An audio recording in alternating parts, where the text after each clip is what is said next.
I don't want to go so far so that someone is despairing if they're single.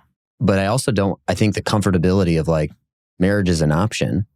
That's not the biblical, no, it's actually not good for you to be alone. I think that's actually radical for people. Well, I think it is. I don't think that people think that way. I think they think marriage is a good thing. Or there's alternatives to God's thing. In this culture, in my opinion, a lot of people are perfectly comfortable being 35 and alone. Yeah. And it's not because they're not engaged with somebody physically.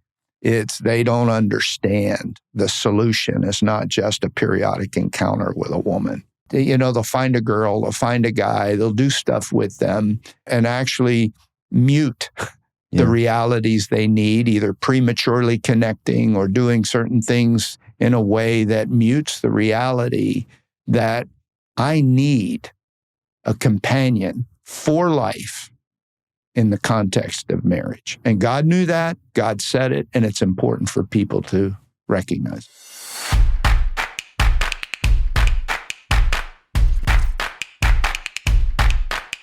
Harry, thanks for sitting down. One of the things I want to talk to you about is the subject of marriage. We live in a world where people are getting married older and older and older, almost a decade of distance now from 30 years ago of the timeline of when someone would get married. And obviously, even for those who are married, I think many lack a biblical perspective on why marriage exists and what it is according to the scripture. So let's just start foundationally. Let's talk marriage, why marriage exists, and what is it? Yeah, I think that's a great question to ask because the perspective that tends to govern our culture is not rooted in reality as defined by the giver of reality.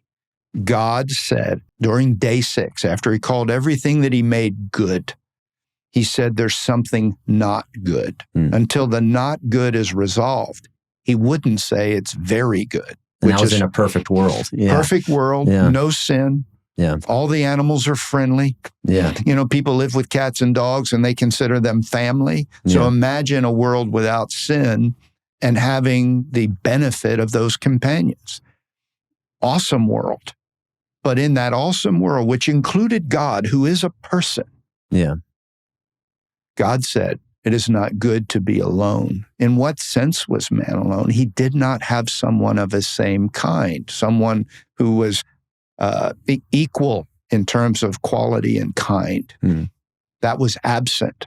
So God, with a world in it, in a world perfect without sin, diagnoses with his perfect insight, that's not good. This is not good.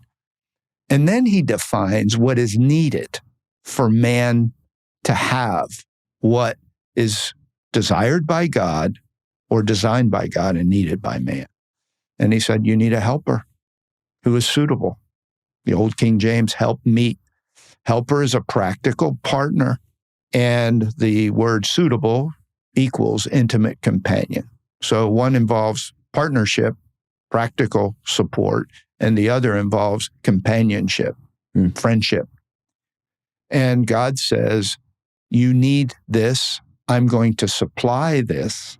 And that's indicative of a world to say, well, because we create, at least in my view, people today solve their problem of aloneness with friends, experiences, activities. In the digital world, And it doesn't include this biblical model of companionship.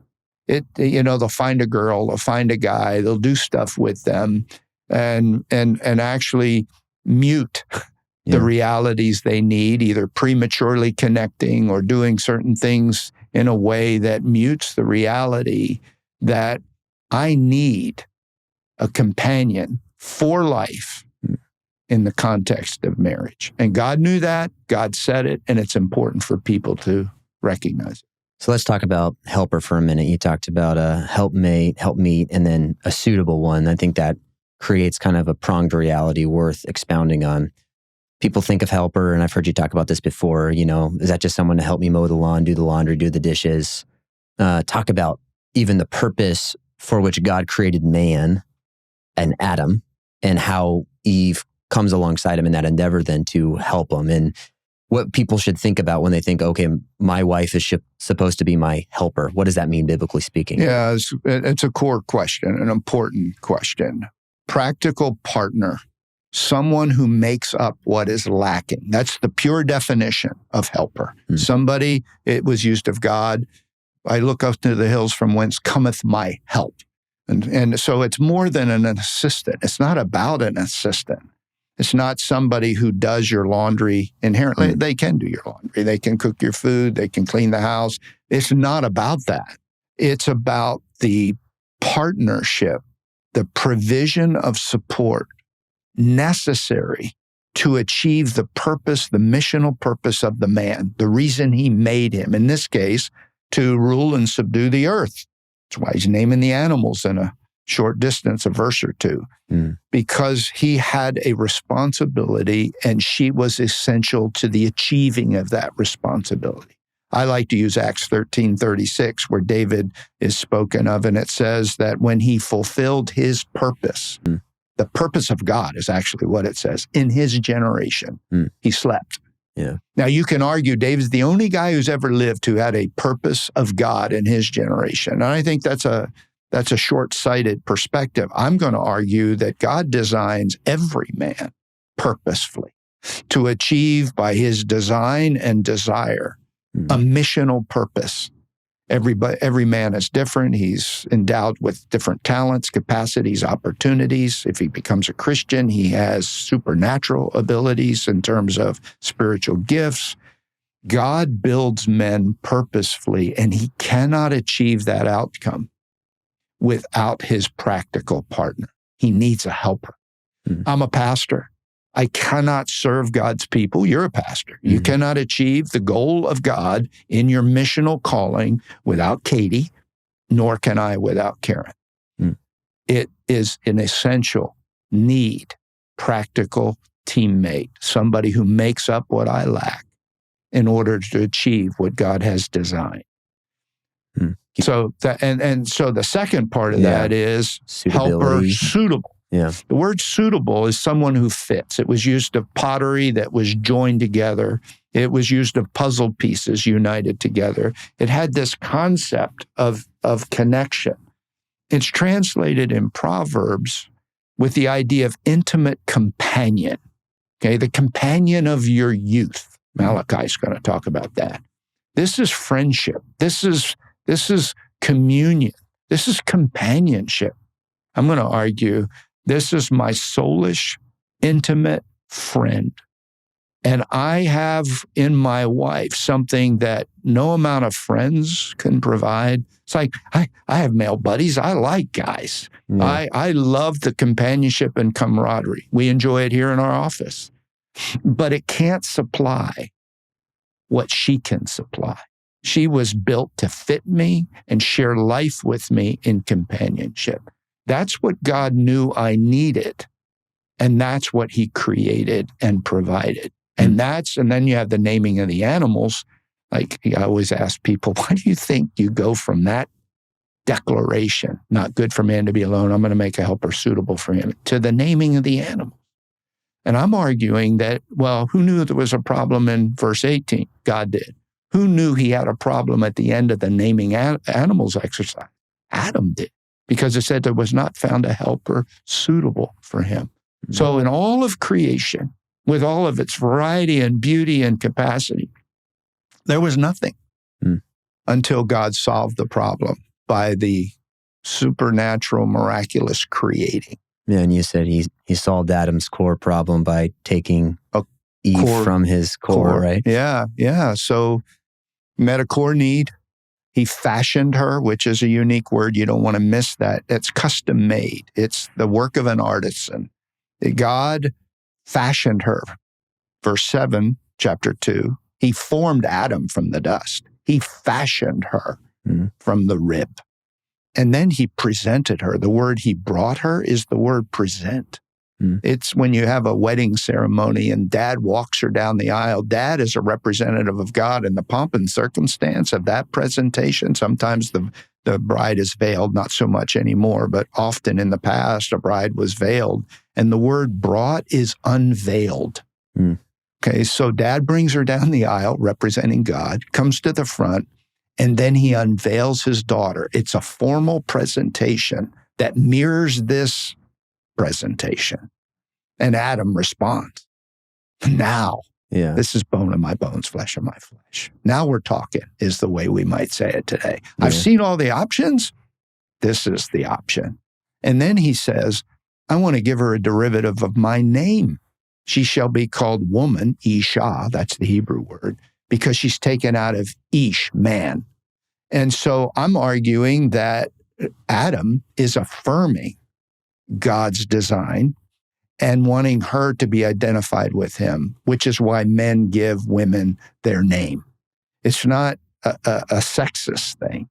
It's a mirror of this. He's agreeing with God. This woman, you've made for me. I receive her as the helper that I need. Yeah. And we were talking beforehand, but there's that clause, for this reason, right? There's a problem. Man, it's not good for man to be alone. The solution is God's provision. Then you have this clause of, for this reason, a man shall leave his mom and dad and shall be, cleave to his wife.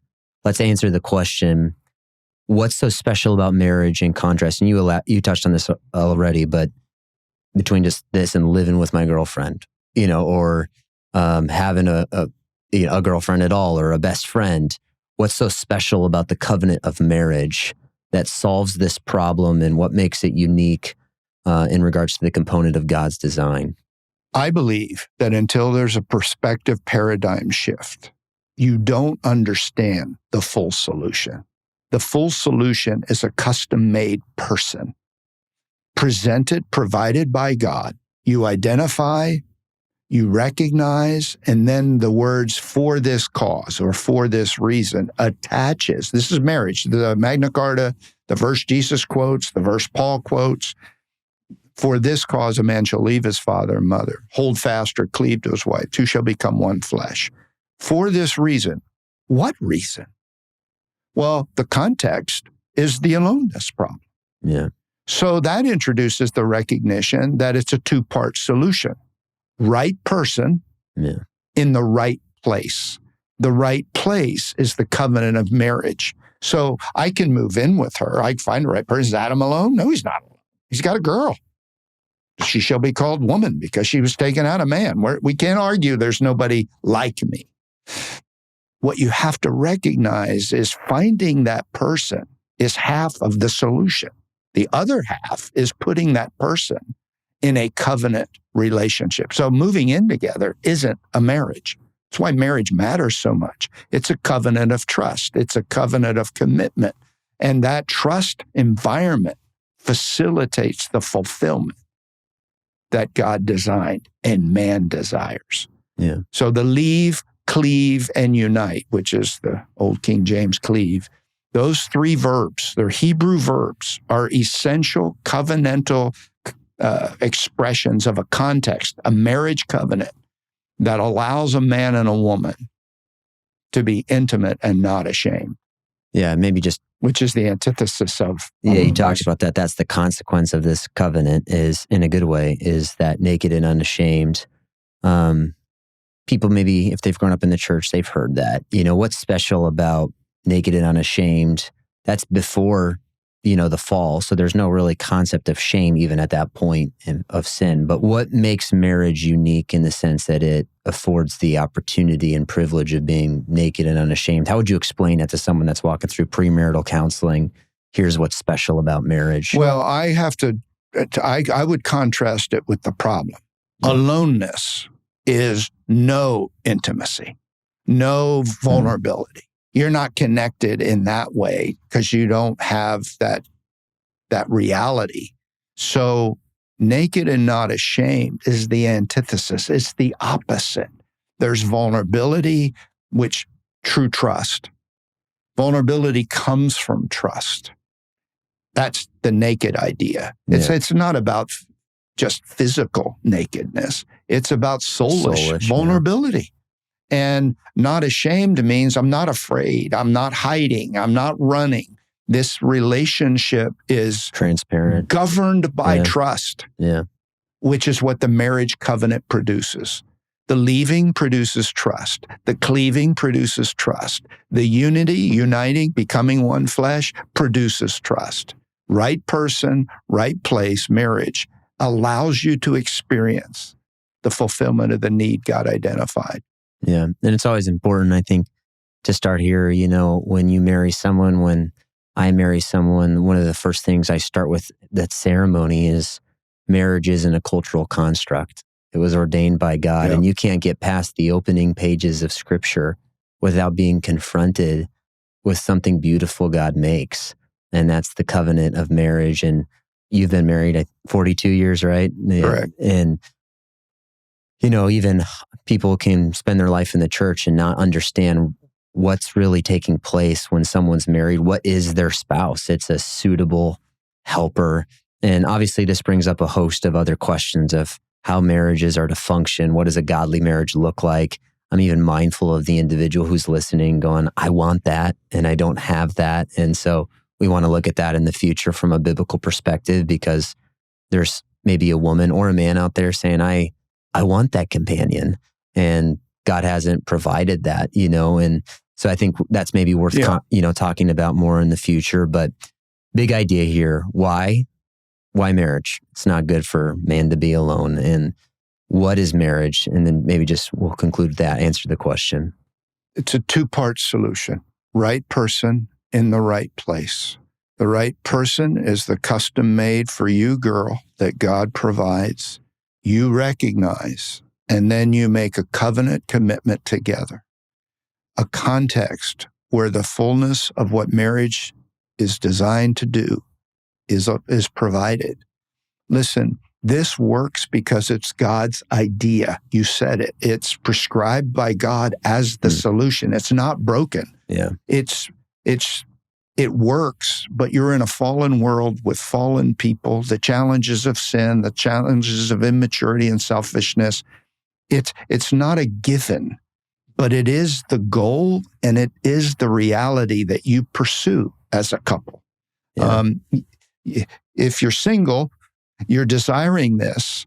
And if you're married, you're desiring this because you want your marriage to achieve what God designed and you desire. And this is how that happens. Yeah, and unless you start with that recognition too, marriage is it's a moving target, right? Yeah, of What course. is it supposed to look like? So you have to start from, page 1 and 2 of the Bible. Marriage made by God. It's His gift, His design. And so it's not ambiguous in the way that we go about it. It's biblical. And so I think you call it these opening pages, the marriage map. God gives us the map, tells us how to go about it, how to find what He's made good. So looking forward to talking more. Harry, thanks so much. Yeah, you're welcome.